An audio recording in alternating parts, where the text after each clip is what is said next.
Have you ever had a moment where you were having a conversation with somebody, maybe it was a friend or coworker, but you're having a conversation with somebody, and then somebody else joins in and begins kind of pretending like they know what you're talking about, and there's an awkward moment of, yeah, you don't know anything about this conversation. Have you ever had a moment like that? I remember, years ago when I was in high school, I had a moment, when I was with my brother. We were in the kitchen one morning and we were both in high school. We both really loved college basketball. And so I remember we were always talking about it. I mean, when we get to the spring with March Madness, that was like the only thing in our lives that we ever talked about. And so I remember here we are, two high schoolers, my younger brother Derek and I, talking about basketball all the time. And I remember going through brackets and rankings and players and teams and all of these things. And I remember, this one morning we were eating breakfast, talking through all those things. And I remember our mom came into the kitchen and she hears us talking about college basketball, talking about sports. And she kind of just steps into the conversation. And my mom just simply says, yeah, those Atlanta Braves, they're really good this year, aren't they? And I remember, oh my goodness, Mom, I love you. For those of you who may not know, the Atlanta Braves are a professional baseball team, and so totally different topic than what we were talking about. But man, I love my mom and her effort to try to engage and connect with her high school sons, and it was just so funny. I remember we looked at her and we're like, "Mom, nice try. That was good. That was good, Mom. Way to go." But it was so funny. And just to watch her try to connect with something that was totally foreign to her, it was a funny moment. But I shared that to kind of get us thinking about something that I've been kind of worried about lately, that I want us to kind of lean into together. Maybe I'm wrong. Maybe it doesn't apply to you, but I think for most of us it really does. You see, I think while we're in the middle of these circumstances that are, so uncertain and so anxious, that are so full of question and fear, with COVID-19 and how our economy is being impacted, how many of our jobs and schools have been impacted by it, and we're caught with so much fear with what's happening, and we don't know what to expect. I believe that many of us are finding ourselves in a situation where we're experiencing this tension because we're expecting God to step in and help us, but he isn't. We're expecting God to kind of lift our hearts and make us not afraid, right? We hear other people talk about how we need to be bold and courageous. We hear others saying they have this peace, they have this hope, but we ourselves don't feel this. I mean, are you tracking with me? Like, we hear other people talking about how they have this hope that everything's going to be okay, and yet we ourselves are being shaken and turned upside down by fear and anxiety. And we believe in God, but yet here we are and we feel this disconnect. We don't understand why it's not happening and why we're missing out on this hope that other people are talking about. You see, this journey that we're beginning today, this series for the next several weeks, as we're kind of leading up to Easter together, this series we're beginning is called Journey to Hope. And we're going to be talking about these moments where Jesus draws his disciples into some very intentional conversations and very foundational conversations, all leading them towards experiencing the hope of Christ and what it means to really have a substantial, tangible hope inside of us, a hope that is life-changing, a hope that is situation-defying, a hope that is so real and allows us to live it every single day, regardless of what's happening around us, with joy in our life and knowing that everything is going to be okay, that our God is going to come through. So I want us to find this hope together. And so for several weeks, we're going to be walking through some of these moments. And today we're going to dive into a moment that happens in John 13. And so if you have your Bible with you, I'd encourage you to open it up to the Gospel of John. Gospel of John is the 4th book of the New Testament, and you'll find it on the table of contents. And I'd encourage you to follow along. I'm going to have it here on the screen too, if you'd like to see it that way. But also too, you can use the YouVersion app, and you can follow along. Come on, Mr. Clicker. There we go. Maybe. I'm sorry, some technical difficulties.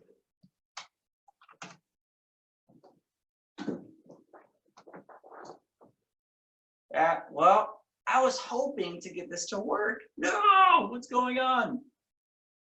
Oh my goodness. Well, sorry about that. So I was going to have this moment of sharing on the screen, just kind of our scripture together. But in John chapter 13, there's this moment, and you're finding it. It's also in the YouVersion Bible app. And Aaron, can you do me a favor? Be a little unconventional. Babe, would you mind running into the dining room and grabbing me my Bible? Because I was going to read this on the screen, but it's not working. Thank you, Aaron. But while she's grabbing that for me so we can dive in together, oh man, that's why I'm not an IT professional. But but anyway, thank you, babe. You're awesome. No, it's okay. Thank you. But what I'd like first to read is this moment in John 13, and it's John 13, we're going to start at verse 2. But it's this moment where Jesus brings his disciples together for this dinner. And it's the Passover meal they're about to celebrate. In our Christian tradition, we call this moment the Last Supper. So maybe you've seen some paintings or pictures of this moment where Jesus and all of his disciples are at this really long table together. And there's something that happens in the middle of that dinner that no one expects to happen. And yet I believe in it unlocks a real depth into what it means to really live in relationship with God so that we may experience his hope, especially this trying season. And so if you have your Bible ready, or even the YouVersion Bible app, we're going to read John chapter 13, and we're going to start at verse 2 together. But it begins with saying, the evening meal was in progress, and the devil had already prompted Judas, the son of Simon Iscariot, to betray Jesus. Jesus knew that the Father had put all things under his power and that he had come from God and was returning to God. So he got up from the meal and took off his outer clothing and wrapped a towel around his waist. Are you picturing this? He wrapped a towel around his waist. After that, he poured water into a basin, this big bowl, and began to wash his disciples' feet, drying them with the towel that was wrapped around him. He came to Simon Peter, who said to him, Lord, are you going to wash my feet? And Jesus replied, you do not realize what I'm about to do, or realize now what I am doing, but later you will understand. And then Peter says, he says, no, you shall never wash my feet. And I just picture, use your imagination. I picture Peter in this moment watching Jesus, this man of great wisdom, this man who's done miracles, right? And Peter's heard Jesus say things like how he is God in the flesh. He's heard these crazy messages from him, and he's seen with his very eyes Jesus do miracles of healing people. And now all of a sudden he watches Jesus take off his robe and his cloak, this clothing of great prestige and respect, and he ties a towel around his waist. He grabs a bowl of water and he begins going around the room washing his disciples' feet, washing everyone's in the room feet. And I can just imagine, I hope you're imagining this too, this awkward silence that is in the air of what is going on. And then Jesus has this moment where he comes up to Peter. He says, all right, it's your turn, Peter. And Peter, just with this dumbfounded look on his face, just looks at Jesus and says, Jesus, why are you going to wash my feet? Like, I don't want you to wash my feet. I missed the memo, right? I didn't know that we were going to be doing this. You don't want to wash my feet, Jesus. They are filthy, right? I got this weird fungus growing, or this toenail issue, or just kidding. But but they stink. There's this dirt caked onto them, all this callus and these cracks. Jesus, you don't want to wash my feet. You don't want to do this. Just skip me, right? Just skip, go on to the next person. You don't want to do this for me, right? I mean, could you imagine this moment? I mean, of Jesus coming right to him and saying, listen, I want to wash your feet. Peter responding in such a way as that. But then Jesus talks right back to him. Jesus says this in verse 8. He says, unless I wash you, listen to this, unless I wash you, you have no part with me. And did you capture that? Unless I wash you, you have no part with me. Unless I get on my hands and knees and I scrub your filthy feet. Unless I clean them and wash all the dirt off, you have no part with me.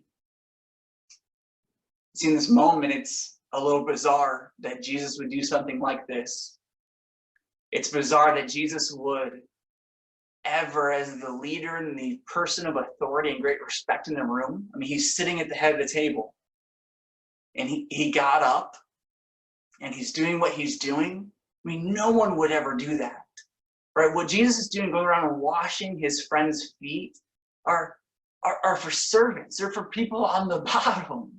Right? When people go to another person's house for dinner or a dinner party, there'd be, these servants would come in and perhaps do this for the hosts and their guests, but the host would never do this. I mean, it would degrade their image. It would crumble any kind of pride that they have or any kind of prestige that they may have built. It would put them from the top to the bottom. And what we see happening in this moment is that Jesus wasn't concerned. He wasn't concerned with elevating himself in this moment. He was more concerned at tending to the needs of those who were following him, those who he loved. I believe there's a really uncomfortable feeling inside of all the disciples, especially Peter, because they've been following this guy. They've been following Jesus. They've seen him do so many things, like I said. But never have they experienced his favor or his love in a moment like this ever before. They've seen Jesus love other people, but they themselves have never been cared for by him ever before. And so Peter finds himself in a moment where he feels very uncomfortable because this is not what he expects. And it's not how he does this whole following Jesus thing. You see, I believe like Peter and like a lot of the disciples, we've become really used to following God at a distance. We've been really used to seeing him from a distance and saying, hey, we believe in God. We've built this idea that, hey, we can just say that we're a Christian. We can say that we believe in God. But all of a sudden now we find ourselves in a moment where what we say we aren't experiencing, right? We're being swept away with fear and anxiety. And so like the disciples in this moment, we're a little confused with what Jesus is doing and why he's wanting to wash their feet and what he's trying to say to them. We're confused and we wonder, where is God in all of this? Why don't I see God even in my own life? You see, I believe like Peter, we've been so used to having Jesus off at a distance, and where we have the invitation to get vulnerable and open and honest with him, we really push it away because it's not what we're used to doing. When Jesus comes and he wants to wash his feet, it's a little uncomfortable for him. So he says, no, skip over me. We find ourselves with this tension. We find ourselves with this hurt in our heart. And we say, God, I don't really know if I want to really give all of myself to you. I don't know if I can really trust you. Because for a lot of us, in one area, we've been taught to be strong. We've grown up in families where our parents told us to be strong, and to be strong means you hide your pain. To be strong means you keep your composure and you just put a smile on even though you're destroyed on the inside. And also too, we've perhaps been exposed our entire life to this version of Christianity that simply is just going to church and believing God, and we don't know what it's like to have an intimate friendship with Jesus. And so this idea, this concept that God wants to be intimately a part of my life is so foreign and it's so new and we don't know what it means. And so we've been finding ourselves pretending or we've been finding ourselves just resisting. And God is inviting us to be vulnerable. You see, what I want us to begin to understand in this journey of experiencing God's hope now more than ever before, listen, more than ever before. This journey begins when we truly start to invite Jesus into our hopelessness. I love Peter's response. I love what he says next. When Jesus says that unless I wash you, you have no part with me, Peter says, well then, Lord, not just my feet, but my hands and my head as well, with an exclamation point. Not just my feet, then, I want every part of you. You see, I don't know your story, and I don't know where you are with God. Maybe you've been pretending, maybe you've been resisting. And so here you are. Here you are with the tension of our situation, of the world that's around us. Here you are with the tension of finances. Here you are with the tension of friends or people you love who can get sick. Your tension of being so caught up in worry and fear. So many things go wrong.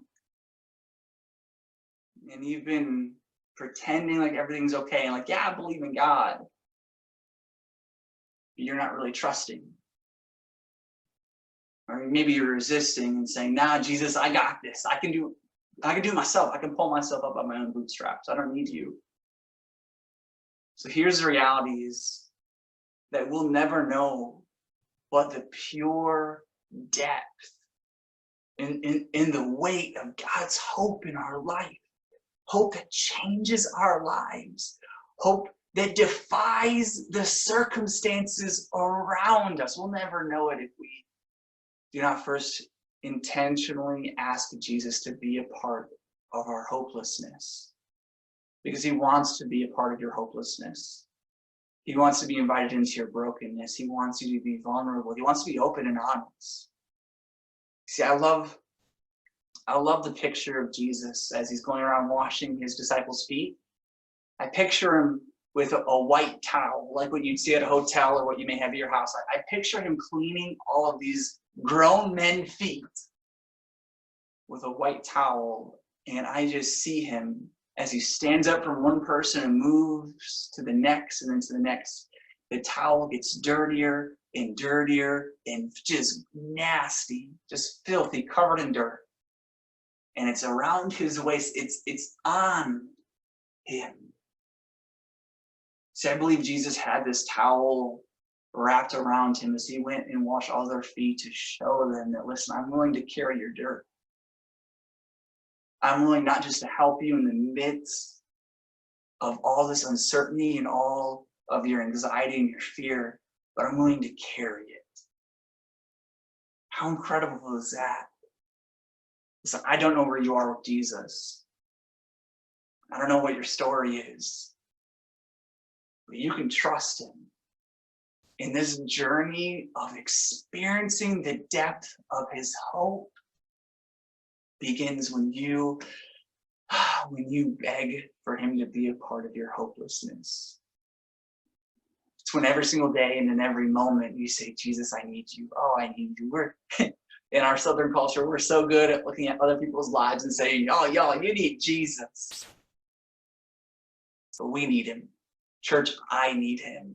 The hope I have is not because I'm a great person or any of that stuff. No, listen, the hope I have is because of Jesus. And without him, I'd be so lost. So I don't know if you're pretending, if you're resisting, but I just want to encourage you to stop and open up your life and invite him into the hopelessness, and you'll never regret it. You'll never look back. I really believe that in this season of our life that all of us are walking through for the first time. Whether you're 15 or you're 50, none of us have been through anything like this before. So maybe you've been believing in God for 30 years, and all of a sudden you find yourself overwhelmed with fear and you don't understand. Maybe it's because you've been pretending, or maybe it's because you're trying to be strong when Jesus wants to kneel down and help you. Listen, stop pretending, stop resisting, and experience the great hope that he wants to bring into your life. Hope that lets you know that it's going to be okay. That no matter what happens, God got this. It's going to be okay. Your family's going to be okay. You're going to be okay. I don't know what circumstances are happening in your life. I don't know what's happening with your jobs or with your house or any of these things, your business. Some of you own businesses. I don't know what all is happening in your life and what you're afraid of. But listen, bring Jesus into your hopelessness and begin to experience his hope. You'll never look back and regret it.